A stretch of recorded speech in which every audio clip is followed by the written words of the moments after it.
Rapaz do céu, que vergonha que eles passaram. Nós pedimos ao Senhor socorro, seja imparcial. Precisamos fazer com que a normalidade jurídica volte a pairar sobre o nosso país. Todos nós aqui, inclusive eu, como vítima do 8 de janeiro, a nossa principal fala neste momento é um pedido, Sr. Pedro Vaca, é um pedido de socorro. Socorro a todos nós vítimas do 8 de janeiro. Eu sou jornalista, sou publicitário e tenho especialização em pós penal e processual penal. Então posso falar um pouco também de direito, conheço um pouco a lei.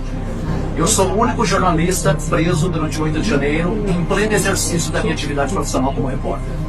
Sou uma figura pública, trabalhei com os principais veículos de comunicação de São Paulo, como Rede Globo, Rádio Globo, CBN, Rede Manchete, Rede TV, entre outros importantes veículos de comunicação. E como temos, infelizmente, uma imprensa, vou falar exclusivamente da minha categoria, que foi completamente cooptada, que foi completamente estuprada pela falta de respeito imposta pelo Supremo Tribunal Federal, onde se criou um consórcio de imprensa para que a imprensa livre do Brasil minta descaradamente para a população brasileira. Falo isso com propriedade porque fiz parte dessas grandes organizações. Então hoje o que a gente vive no Brasil é uma imprensa que mente para a população, manipula a informação, né, com alinhamento do governo atualmente. E eu, fazendo uso da minha voz, do meu trabalho enquanto jornalista, vim até Brasília para poder dar voz a essas pessoas, para de fato mostrar o que a imprensa, infelizmente, se nega a mostrar até hoje. Não mostra, não fala e, além disso, inverte a narrativa. Ou seja, todos nós aqui somos criminosos, o que não corresponde à verdade. Vou me ater agora a alguns itens importantes que são em relação à nossa prisão. A questão jurídica, o doutor Sebastião, os advogados, o doutor Ezequiel, a doutora Carolina, já tiveram essas questões.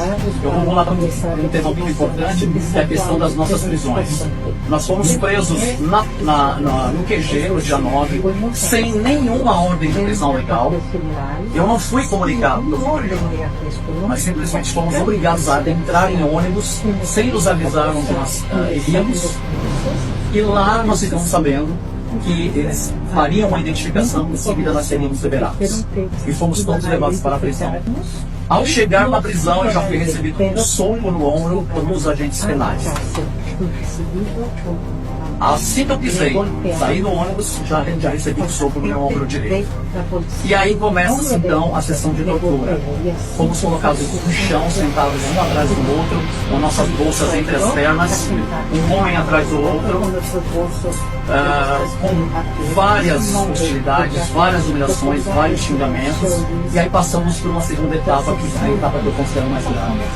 Nos colocaram num corredor de 50 metros de comprimento, de frente, com todos os agentes penais, inclusive agentes penais mulheres, e pediram que nós tirássemos a roupa. Nos ordenaram que tirássemos a roupa, fiquem todos nus. Não contentes, pediram que nós virássemos de costas. E ainda não contentes, pediram que todos nós ficássemos de quatro. Se o senhor, ou se qualquer pessoa que tenha o mínimo de conhecimento de lei, de responsabilidade jurídica, eu penso que isso, no mínimo, chama-se de tortura. Fomos obrigados, durante todo o período em que eu fiquei preso, 70 dias, a andar de cueca no presídio, sendo hostilizado, todos nós sendo hostilizados, xingados, ameaçados, né? Situações de agressão física, de agressão verbal, desabafada, isso ocorre até hoje. Por conta disso, inúmeros presos deixaram o Brasil por conta dessas perseguições, porque essas procussões sempre de dois inquéritos distintos. Quem foi preso no Planalto foi inserido no inquérito 22 e quem foi preso no QG no inquérito 21. Essas pessoas do inquérito 22, todas elas, a maioria, foram condenadas entre 14 a 17 anos. Deixaram o Brasil, pediram asilo na Argentina e continuam sendo perseguidas na Argentina. Ok? Temos aqui o senhor Lucas Brasileiro, levanta a mão, senhor Lucas, por favor. Senhor Evandro, senhor pai, senhor... Só para encerrar aqui, por favor. O senhor Evandro é pai do Lucas Brasileiro. Cumpria medidas cautelares em casa, obedecendo tudo que foi determinado no processo, ainda que determinações ilegais. Foi preso novamente e agora está sofrendo tortura. Colocaram ele dentro de uma viatura com outros presos, jogaram gás lacrimogêneo, fecharam as portas e os agentes dizem: a gente sabe quanto tempo você vai aguentar. Então, em nome de todos os presos políticos, não só o Clezão que morreu, tenho aqui ainda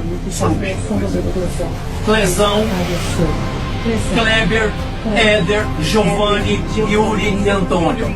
São 6 mortos. Clezão foi morto pelo Supremo Tribunal Federal por omissão do Estado, e essas 4 outras vítimas morreram em casa usando a tornozeleira eletrônica por conta das pressões psicológicas e por não conseguir exercer suas funções, por fazer atividades paralelas e acabaram sofrendo acidentes e acabaram perdendo as suas vidas. Então, em nome de todos os presos políticos aqui,